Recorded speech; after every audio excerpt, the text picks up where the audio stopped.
Nabi kalau nak pegah la tajtami'ul ummati ala dhalalah. Hana matapat umat lung yang betul-betul umat lung untuk dia beranikan diri, dia berdua rapat, ia cok kesimpulan, iduk pakat, icok kesepakatan hanya untuk membicarakan kejahatan. Di saat Rasulullah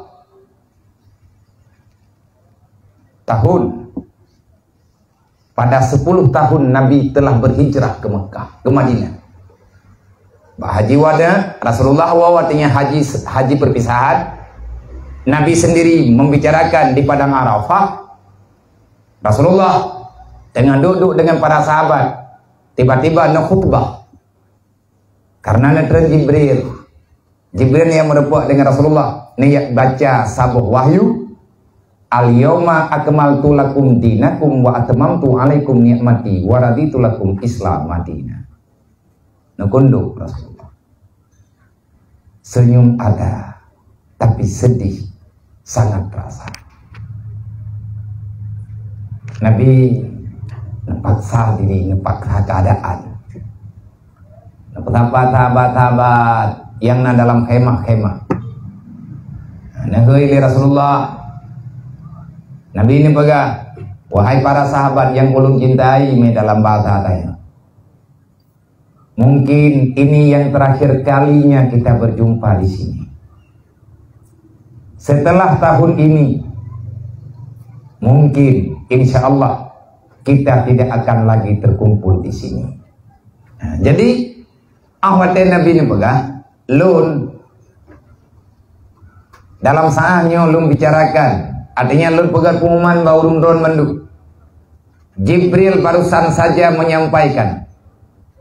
Dan ini pengumuman mungkin dia matapat katanya uronyo pada tahun-tahun setelah ini kita tidak berkumpul lagi di sini. Sahabat-sahabat yang dalam padang Arafah macam biasa-biasa. Hai mungkin kepikir liurnya, Nabi ku ke hana aja ni apa burukun, aja kita yang menan lah. Tetapi yang paling teliti menyimak pembicaraan uronyo hanya Abu Bakar Siddiq. Abu Bakar gelarnya Siddiq, tapi tidak semua yang melakukan di Rasulullah semasa hidup Rasulullah. Abu Bakar sempat untuk gekopi semuanya. Tahu Abu Bakar orang yang paling berada di garis depan, tidak ada yang lain. Abu Bakarlah orang yang selalu dan terus menerus putra yang nepubut di Nabi, nepubut Abu Bakar. Tapi waktu Nabi kawafat ada yang tinggal yang hana gedepe oleh Abu Bakar. Apa yang hana gedepe oleh Abu Bakar? Nak kita tanyakan orang yang sempurna. Han sempurna leh. Pada aku hidro kurir. Tetapi kekuatan kebenaran itu akan selalu ada kalau seandainya kita akan terus menerus memberanikan diri, memaksa diri untuk terus menerus bersama mendakwahkan yang namanya kebenaran. Jangan pernah ada di antara kita saling menyalahkan. Pat yang hana butuh tapi butuh. Yang baik lagi kita nyuta yang mendakwah tapi kedodro wate tak mendakwah kan ketanya yang berbahaya. Agama yang menghilang daripada pendengaran masyarakat. Itulah nyarle. Tak mendakwah katanya nyarle itulah. Ayo nampak wate tak putah yang relak agama Allah. Wa tasimu bihablillahi jami'an wa la tafaraku. Tanya kalau lagi pegang terus menerus. Tapak harap rapatkan barisan. Artinya kebenaran itu selalu berada pada orang-orang yang mayoritas. Nabi kalau pegang la tajtami'ul ummati ala dhalalah.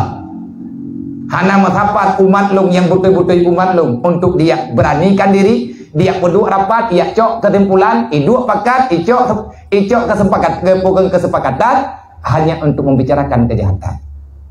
Yang dalam hadis la tajtami'ul ummati ala dhalalah. Artinya kebiasaan laganya. Hana urang nunggu matapat untuk buat maksiat. Malam berotah tak boleh lapangan kau.